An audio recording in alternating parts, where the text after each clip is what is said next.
"Give me that human." When the alien queen saw him, everything changed. You brought. What between your legs? Commander Jackson Wolf stood tall in the center of the throne chamber, his expression calm, confident, maybe even a little cocky. He had heard strange greetings on alien worlds before, but this one topped the list. He flashed a smile. "I like to come prepared," he said smoothly, not missing a beat. A murmur rippled through the ranks of the Varani guard store. Broad-shouldered alien women with sharp eyes and sharper weapons. They glanced at one another, confused. Some looked down at Jackson's midsection, then quickly away.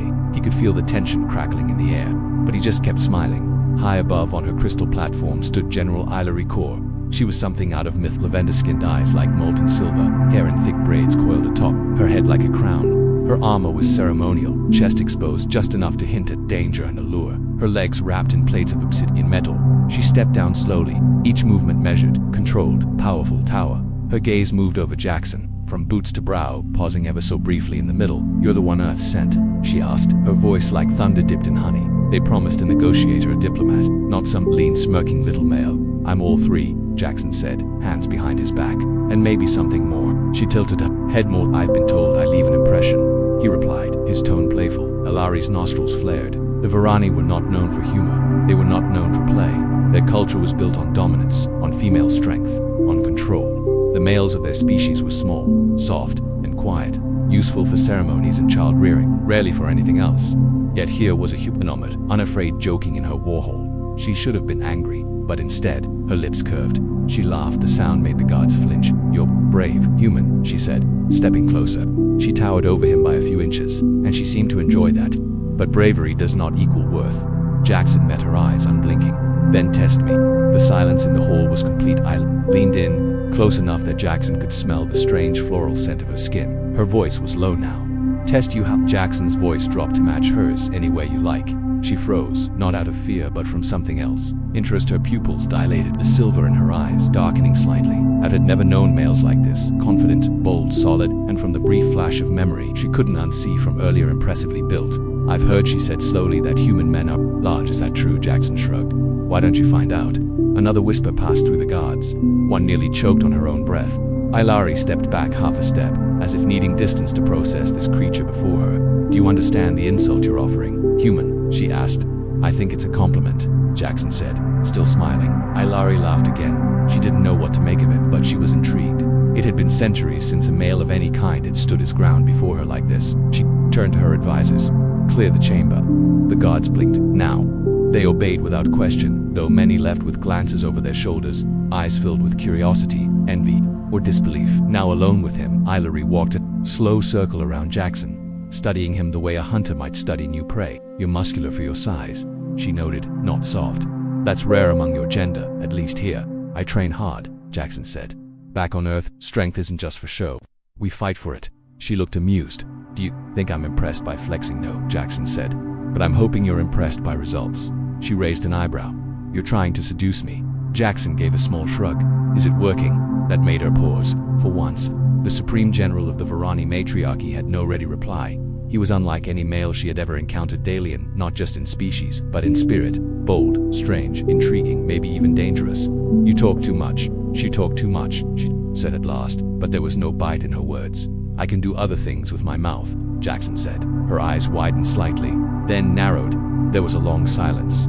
Then, without warning, she turned and strode to the far doors. Before stepping through, she glanced over her shoulder. "Well," she asked, "are you coming?" Jackson straightened his jacket. "Oh," he said with a grin. "You have no idea." And with that, he followed her inside. She didn't even lock the door behind them.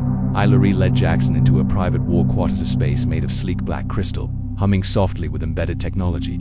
Charts of star systems flickered across one wall, while along the other, alien blades and ceremonial spears hung like artwork. It smelled of ozone and warm spice. It was not a bedroom. It was not meant for comfort. But then again, comfort wasn't what either of them had in mind. Ilari stopped at a console and turned, arms crossed. Her gaze roamed over him again, this time slower, more thoughtful. "I must admit, human, you are not what I expected. Our last ambassador tried to gift me poetry and flowers. He wept when I looked at him too hard." Jackson raised a brow. "Sensitive fellow, spineless," she replied flatly. His translator chip short-circuited when I asked if he could handle a proper mount. Jackson barked out a laugh. "That's one way to break the ice." "I wasn't joking," she said. "I wasn't either." Her eyes narrowed. "There, Was that tension again between confusion and curiosity, between dominance and something else, something warmer, strange? She stepped forward, slowly. Do all human males speak to females this way so boldly? No, Jackson said, his voice steady. Just the ones worth keeping around. There was a beat of flicker in her eyes. Then remove your clothing. Jackson blinked. Well, you don't waste time, do you? This is for inspection, she said crisply. Standard procedure for biological assessment. He tilted his head. You ask all your foreign envoys to strip, only the ones who claim to be heavily equipped. That smirk of hers was starting to become a habit.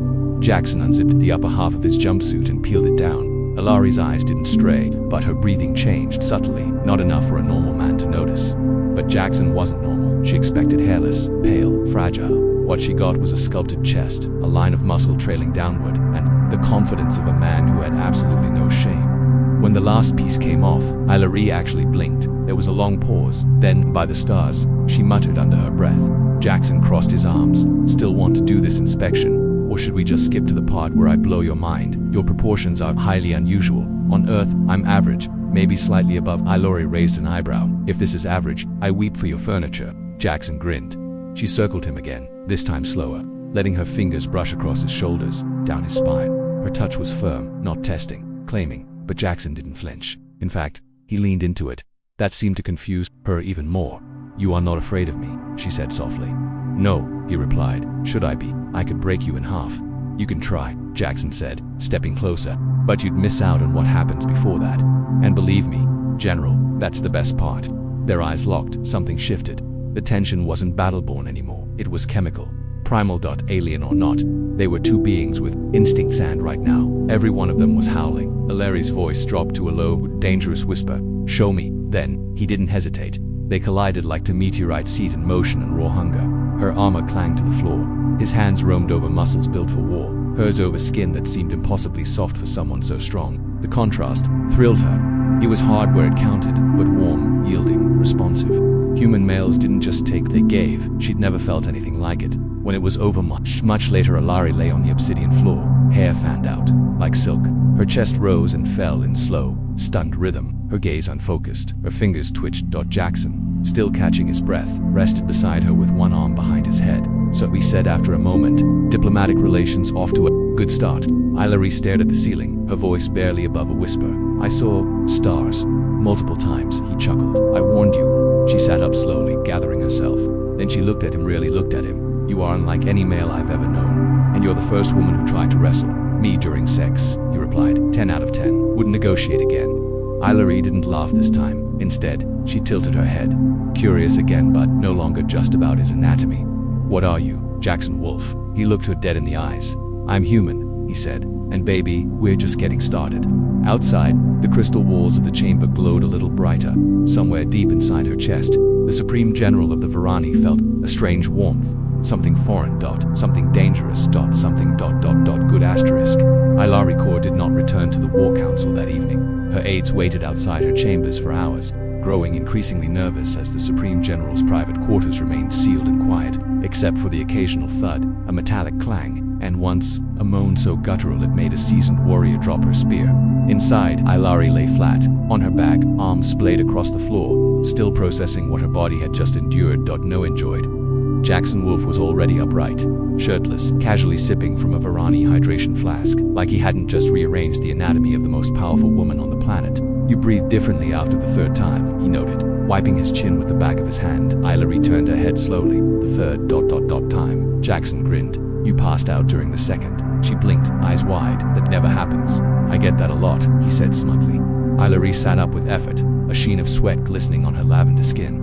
For a woman who could crush bone with a flex of her thigh, she now felt sore in places she didn't even know could get sore. Her legs were trembling slightly. She hated that.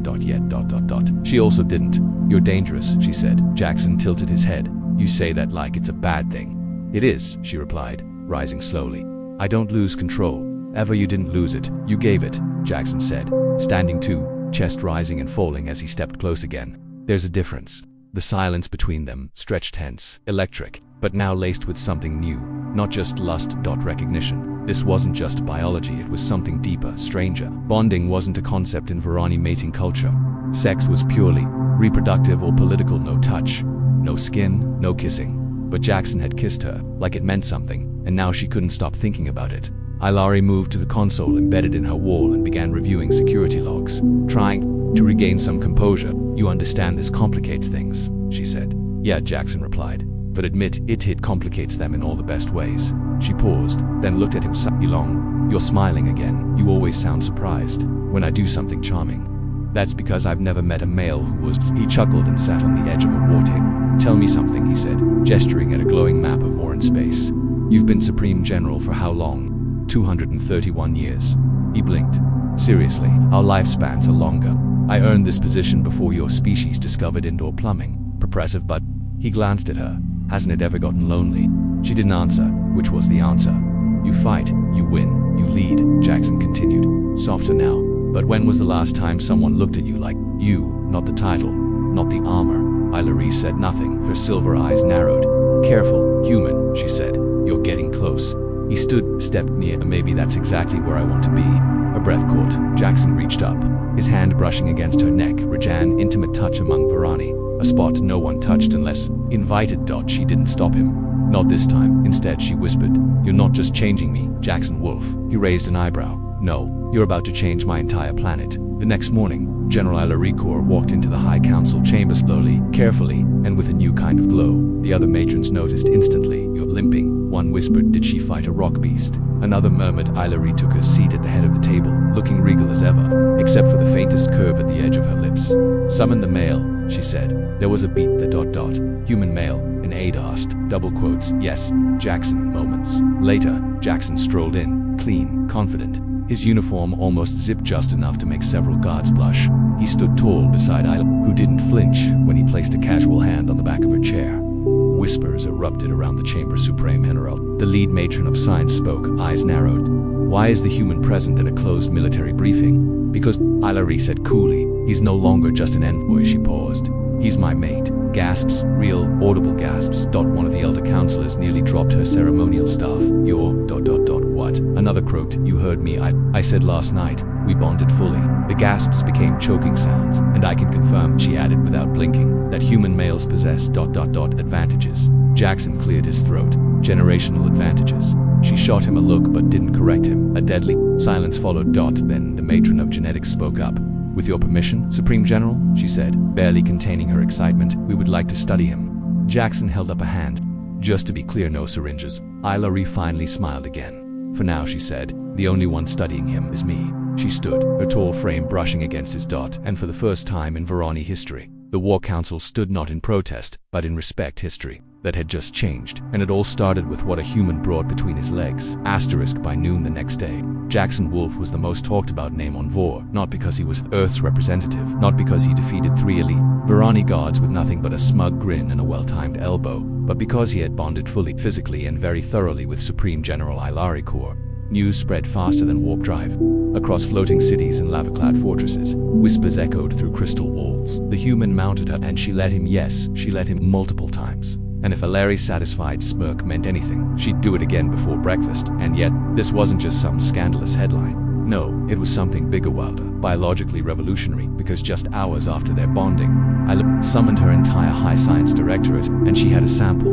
While the lead geneticist said, staring at the glowing, writhing cell culture under a containment field, "It's alive and vigorous." The data stunned them. Human, genetic, material wasn't just compatible, it was superior, fast adapting, aggressively dominant. The Varani reproductive system, traditionally slow and clinical, responded to it like it had been waiting centuries for this. "He's not just virile," another muttered. "He's a walking genetic uplift."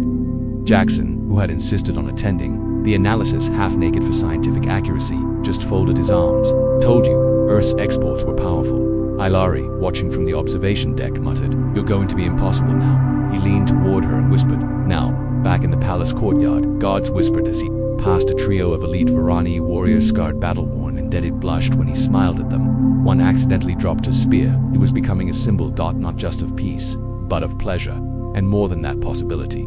For centuries, Varani biology had dictated sterile, lab-assisted reproduction. No intimacy, no physical warmth, no surprise or sensation. Jackson changed that in a single night, and word was spreading. By the end of the week, Ilari had to install a guard rotation just to keep curious females from trying to invite Jackson to private diplomatic assessments. One matron even tried to offer her estate's deed in exchange for just one Night with the human. Jackson politely declined. I'm a Wonquin kind of guy, he told Ilari with a wink. She responded with a low growl and claimed him again on the war table that evening, but not everyone was thrilled. Deep beneath the Varani capital, in the shadows of ancient council chambers, murmurs of unrest began. He weakens her, hissed Matron Velia, a hard-eyed traditionalist with bony ridges along her face. Since when does the Supreme General smile in public? She touches him casually, another spat. In front of others, like a male mate, it is obscene. She allows him to speak at council. What next? Will she let him choose battle strategy? The room fell into silence, because the truth was, Jackson already had. Earlier that day, the Varani fleet had adjusted formation based on a suggestion Jackson made while brushing his teeth. They'd already avoided a border skirmish thanks to his primitive but effective tactic called feint and flank.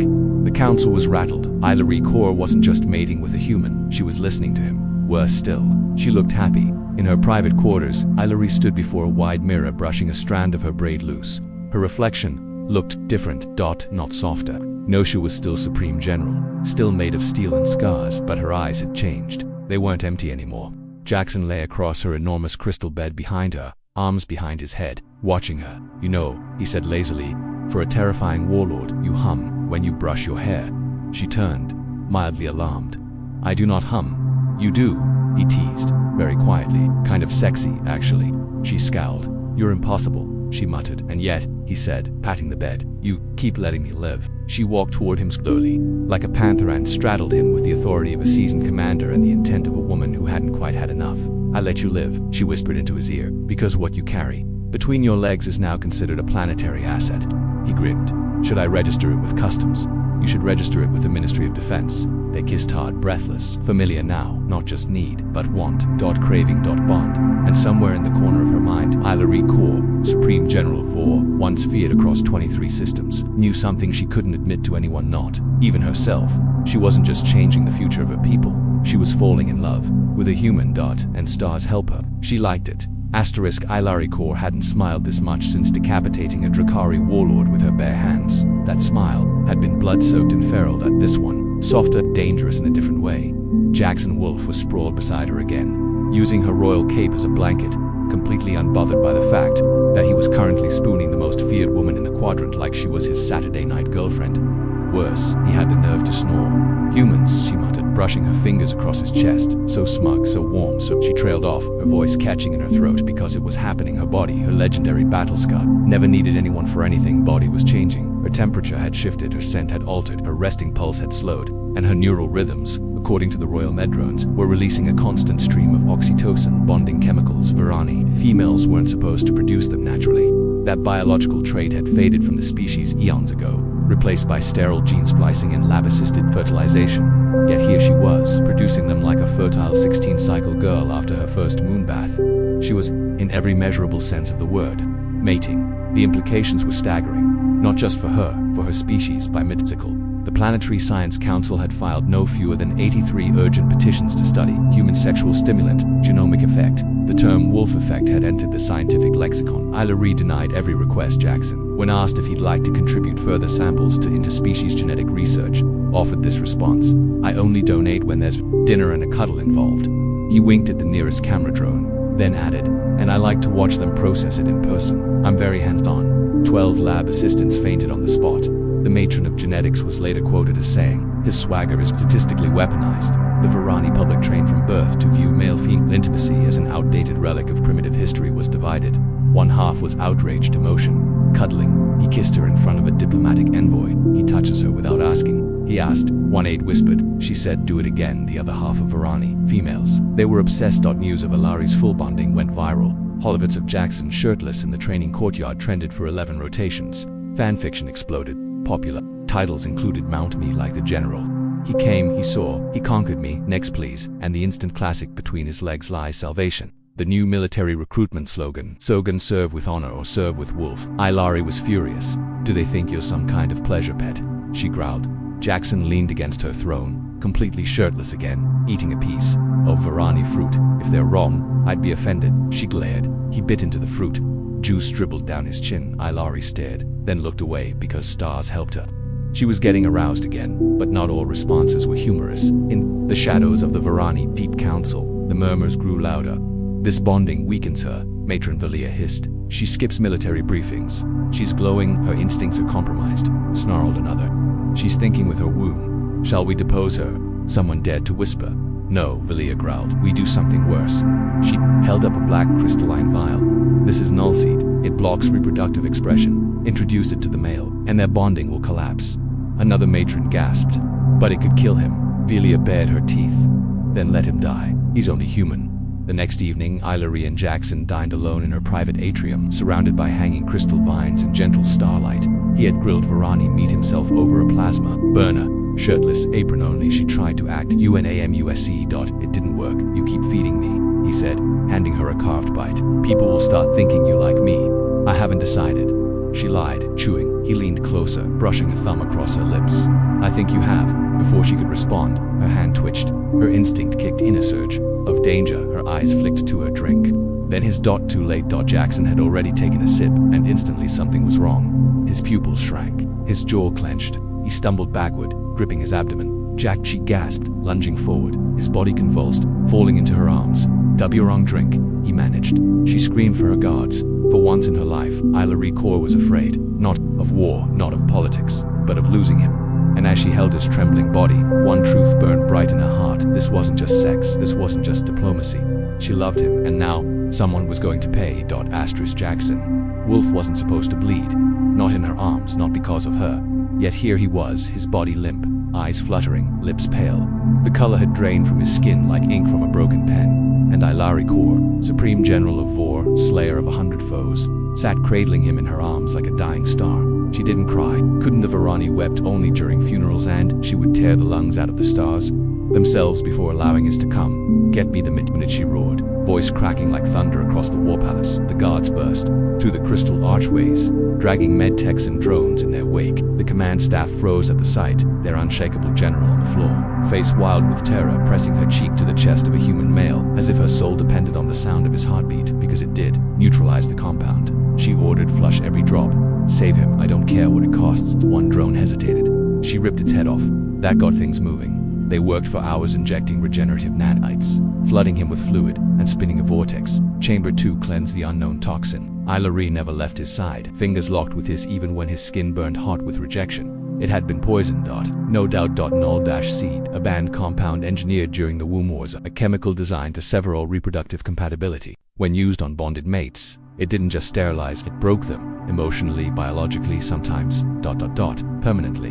Ilari hadn't seen it, used in centuries, but now she'd tasted its horror firsthand, and the only thing keeping her from leveling the entire Deep Council in one blaze of plasma. Jackson coughed, and opened his eyes. He came to slowly, like a system rebooting. His throat was sand, his vision flickered, but her face was there, gods. Her face right above him, her silver eyes wide and wet, her braid messy, her armor half removed. You're beautiful, he whispered hoarsely. She grabbed his face and kissed him so hard the machines nearly flatlined. Never, she growled, pulling back just enough to breathe. Do that again. He blinked, confused. What?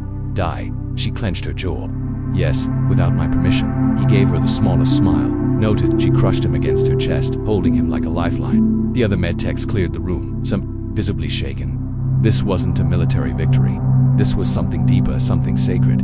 That night, Ilari issued a planet-wide lockdown. No one entered the palace. No one left. She summoned the Deep Council in chains. Matron Valia was dragged and screaming, blood on her robes, pride still unbroken. Ilari stood above her like divine judgment, crown gleaming, pulse quiet, rage-like, frozen fire in her voice.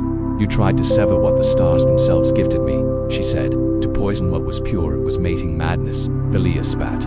He's a man, a human. You let his seed infect your command, your body, your logic. And for the first time in centuries, Ilari said, voice dangerously low. I felt I loved, Valia hissed. You were ours, now you're his. No, Ilari said coldly, raising her hand. He is mine. And with a wave, she exiled Valia to the frost world of near a silent prison of shadows and screaming wind, where only the broken were sent. No more second chances, no more doubt. She was Supreme General. And she had chosen her mate. 2 cycles later, Jackson stood on his own 2 feet again. He looked thinner, paler, but when he walked into the throne room, every soldier present instinctively saluted regardless of species, gender, or rank. He didn't speak at first.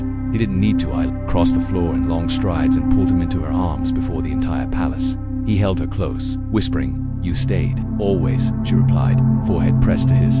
Even when I looked like death, you looked like mine, she said, and I don't lose what's mine. He pulled back slightly, Then let me return the favor." And before anyone could interrupt, he went down on one knee. The palace gasped. Ilari blinked. "Jackson, I may not be Varani," he said, "and I may not have tentacles, royal blood, or telepathy, but I do know what this means." He reached into his jacket and pulled out a small band of gleaming earth metal. "In my world," he said, "we give this when we want to spend the rest of our life and possibly several well-studied nights with one person." "You're proposing," she said, stunned. He smiled up at her. "Yeah, to the most terrifying, beautiful, emotionally unstable woman I've ever met." She grabbed the ring, shoved it onto her finger, and hauled him upright. "I accept," she said, eyes blazing, "but I'm still on top. I'd be disappointed if you weren't." The guards clapped. The court bowed. And far above, the twin moons of Vor glowed gold with approval. Jackson Wolf hadn't just survived, he'd won a queen's heart, a species' future, and quite possibly a baby. The twin moons of Vor shone like silver eyes in the night sky, casting a cool glow over the crystal spires of the capital. Down below, the grand plaza outside the war palace was filled with thousands of warriors, scientists, citizens, even the once skeptical high matrons, all gathered for a moment none thought they would ever witness: the union of a human and a Varani matron. Jackson Wolf adjusted his ceremonial vest, which he'd been forced into by a dozen overexcited royal dressers. It was tight across the shoulders, exposed one nipple for tradition, and sparkled like someone had thrown glitter on a battleship. "I look ridiculous," he muttered. "You look perfect," Ilari whispered beside him. She was radiant, armor polished, skin glowing, braid coiled like a crown of victory, 1,000 years of tradition carved into gold across her chest.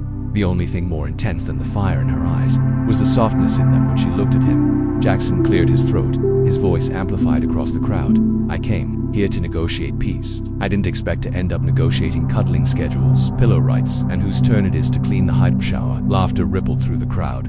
"But what I really didn't expect was to find a home." He turned to Ilari. "Not just in your bed though. To be fair, that's been a highlight. More laughter, but in your heart. You made space for me in a world where I was supposed to be weaker, smaller, inferior, and yet, I've never felt more powerful than when I'm by your side." Ilari stepped forward, her voice strong, clear.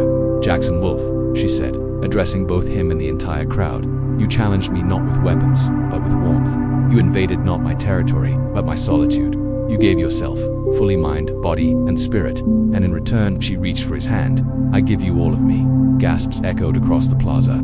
Never had a Varani general said such words aloud. Never had a matron pledged herself without claiming dominion. This was not domination, this was union. And then came the real surprise. She raised their joint hands, and let it be known today, the matriarchy begins anew, not with control, but with connection. As if on cue, a soft chime rang out. The royal med advisors standing nearby with very smug faces stepped forward and projected a live bioscan in the air. 2 heartbeats, one larger, one smaller. Ilari looked to the crowd. "We are not just bonded, we are expecting." The planet lost its mind. Cheers, howls, sobs, some warriors even collapsed to their knees. In a species that had spent centuries breeding through sterile labs, the idea of natural life, of love-born life, was nothing short of a miracle. One young Varani girl sobbed into her mother's robes. "He made her pregnant with just his body." A nearby scientist shouted, "I told you human DNA had fertility." Another cried, "He's a biological god."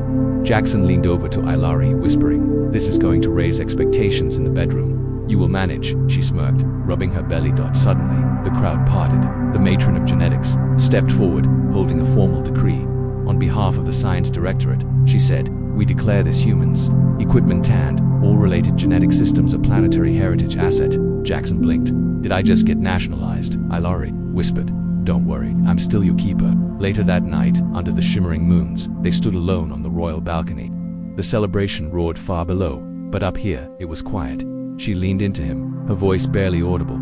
"Do you regret it, coming here?" he asked. "Meeting you? No," she said. "Being changed by you." He turned to her. "You didn't change, Ilari. You evolved. And if loving me helped you get there, then I'd die happy." She pressed a kiss to his lips, lingering, tender, then rested her hand on her belly. "There will be more like us," she said. "More bonds, more love, maybe a new future for Vor." He smiled, and Earth, she smiled back. "They better prepare. Varani babies tend to be loud." They laughed genuinely, freely. 2 warriors from opposite worlds, now rulers of a new one. And as the stars watched from above, a new chapter in Varani history began, not written in blood, but in love, skin, sweat, and the moan of 2 bodies choosing each other again and again. Humanity hadn't just visited Vor. It had touched it, loved it, and planted something no war ever could. A future, the end.